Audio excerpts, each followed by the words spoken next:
নমস্কার দর্শক বন্ধু, আমি সুরজিৎ ব্যানার্জি আরও একবার আপনাদের কাছে উপস্থিত হলাম আমার নতুন ইউটিউব চ্যানেল অ্যাস্ট্রো সুরজিৎ নিয়ে। আজকে বাস্তুশাস্ত্র নিয়ে আলোচনা করব। বাস্তুশাস্ত্রে বাস্তুগত জমির আকার কী ফল দান করে।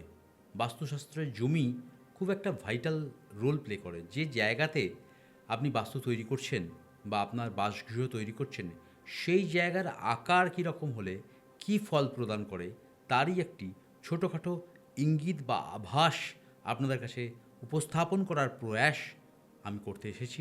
বাস্তু বা আমাদের গৃহ বা আমাদের বাড়ি অনেক স্বপ্নের, অনেক আশার, অনেক ভালোবাসা জড়ানো, অনেক কষ্টার্জিত পয়সা দিয়ে সেটা তৈরি করা। তাতে যদি কোনো নেগেটিভ হয়ে যায় বা সেটা যদি কোনো জমি ভিত্তিক কোনো কারণে সেটা যদি নেগেটিভ ফল দেয়, তাহলে আমাদের সারা জীবনটাই নেগেটিভ হয়ে যায়। তাই সেই জায়গা থেকে জমির আকার কীরকম হওয়া উচিত এবং তাতে কী ফল প্রদান করে, সেই নিয়েই আজকের আমার প্রোগ্রাম।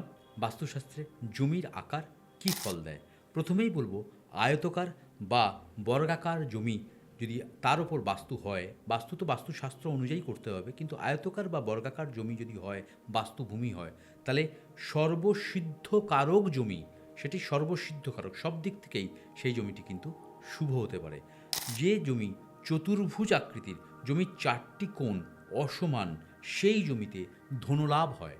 যে জমির চতুষ্কোণ বা চতুর্ভুজ, সেই জমির কোণগুলো এক একটা এক এক রকম আকৃতির, সেই জমিতে ধন সম্পত্তি লাভের কারক জমি বলে গণ্য করা হয়।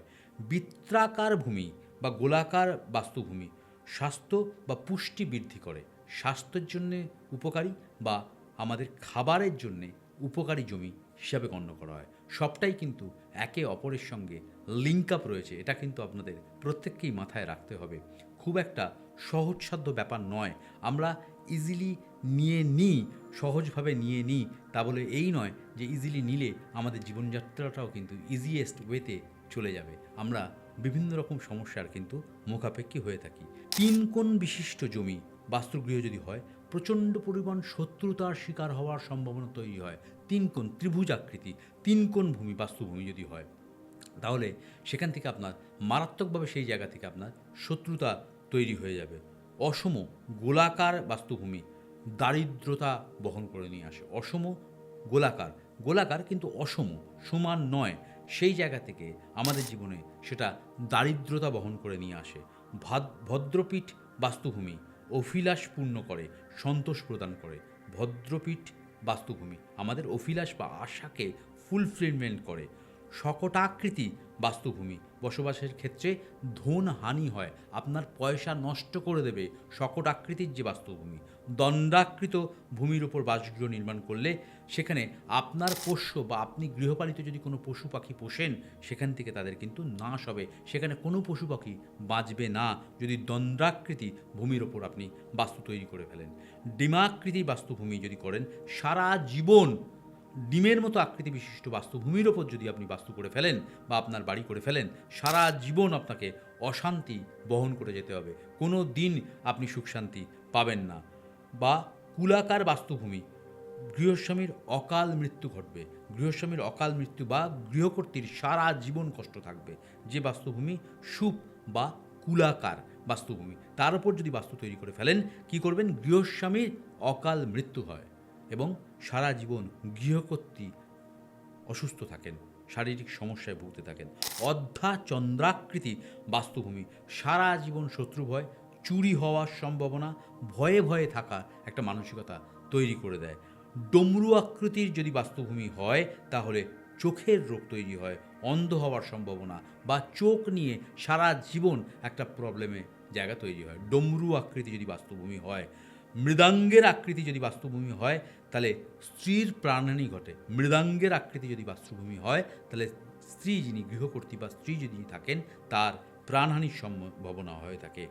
ব্যঞ্জন বা পাখার মতো আকৃতির যদি বাস্তুভূমি হয়, সেখানে বৃত্ত নাশ হয়। কোটিপতি লোকও যদি সেই বাস্তুভূমির ওপর পাখার আকৃতির মধ্যে বাস্তুর ওপর যদি যদি বাড়ি করে ফেলে, তাহলে সে কোটিপতি হলেও সে দারিদ্রতার শিকার হবে, সে ভিখিরি পর্যন্ত হয়ে যেতে পারে।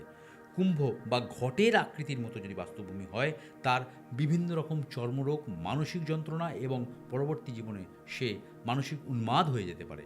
সুতরাং বাস্তুভূমি, যে বাস্তুভূমির ওপর আপনি বাসস্থান তৈরি করছেন, আপনার জীবনের সঞ্চয় দিয়ে সেই বাসস্থান তৈরি করছেন, সেই বাসস্থানটাকে ঠিকঠাকভাবে যদি না করেন, বাস্তুজমি ঠিকমতো যদি চুজ না করেন, ঠিকমতো যদি প্রতিকার প্রতিবিধান না করেন, তাহলে কিন্তু সেই বাস্তু থেকে আপনার জীবনে কোনো দিন শান্তি আসবে না। স্তূপাকৃত জমি, সেই জমিতে যদি আপনি বাস্তু করে ফেলেন, তাহলে অশান্তিময় জীবন, সারা জীবন আপনি অশান্তি ভোগ করবেন, কোনো দিন আপনার জীবনে শান্তি ফিরে আসবে না। বা বিষমবাহু বাস্তু যদি হয়, তাহলে শোক দুঃখ আপনার পিছু ছাড়বে না, শোক দুঃখ আপনার পিছু ছাড়বে না। তাহলে এত রকম বাস্তুর আকার আকৃতি আমি বলার চেষ্টা করলাম।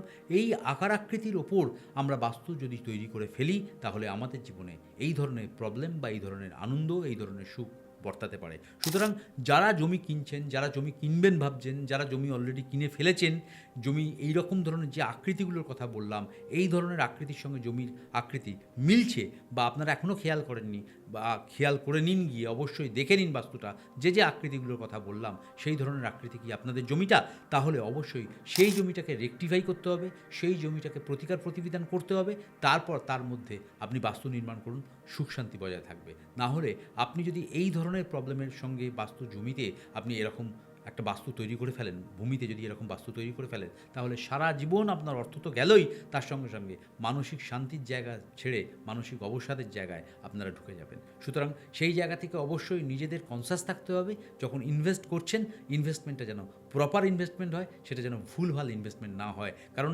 জমি, জায়গা, বাস্তু সকলের কপালে থাকে না। যার কপালে থাকে, সেই কপালটা নিয়ে সে জন্মগ্রহণ করেছে, এবং সেই কপাল নিয়ে তাকে আবার বাস্তু জমি তৈরি করতে হবে। সেই জমি যাতে তাকে জীবন যুদ্ধে এগিয়ে নিয়ে যেতে পারে, সেটাও কিন্তু মাথায় রাখতে হবে। ভুল করবেন না, কারণ প্রত্যেকটাই সায়েন্টিফিক, বিজ্ঞানসম্মত, বিজ্ঞান নিয়েই কিন্তু বাস্তুশাস্ত্র, এগুলো কোনোটাই আমার লেখা নয়, সবগুলোই কিন্তু শাস্ত্রের লেখা। সেখান থেকে অধ্যয়ন করে আপনাদের কাছে উপস্থাপন করার স্পর্ধা দেখাচ্ছি। আপনাদের ভালোবাসা, আশীর্বাদ পাই বলে বারবার ছুটে এসে আপনাদের কাছে বলার চেষ্টা করি। সুতরাং ভালো থাকতে হবে, ভালো রাখতে হবে সবাইকে, সুখ সমৃদ্ধি বরকরার রেখে এগিয়ে নিয়ে যেতে হবে নিজেদের জীবনকে। সুতরাং ভালো থাকুন, আর যদি ভালো লাগে, সকলের উপকারে লাগে, একটু লাইক, শেয়ার, সাবস্ক্রাইব করে সঙ্গে থাকুন, ভালো থাকুন। জয় মা তারা, জয় বামদেব, জয় মা তারা, নমস্কার।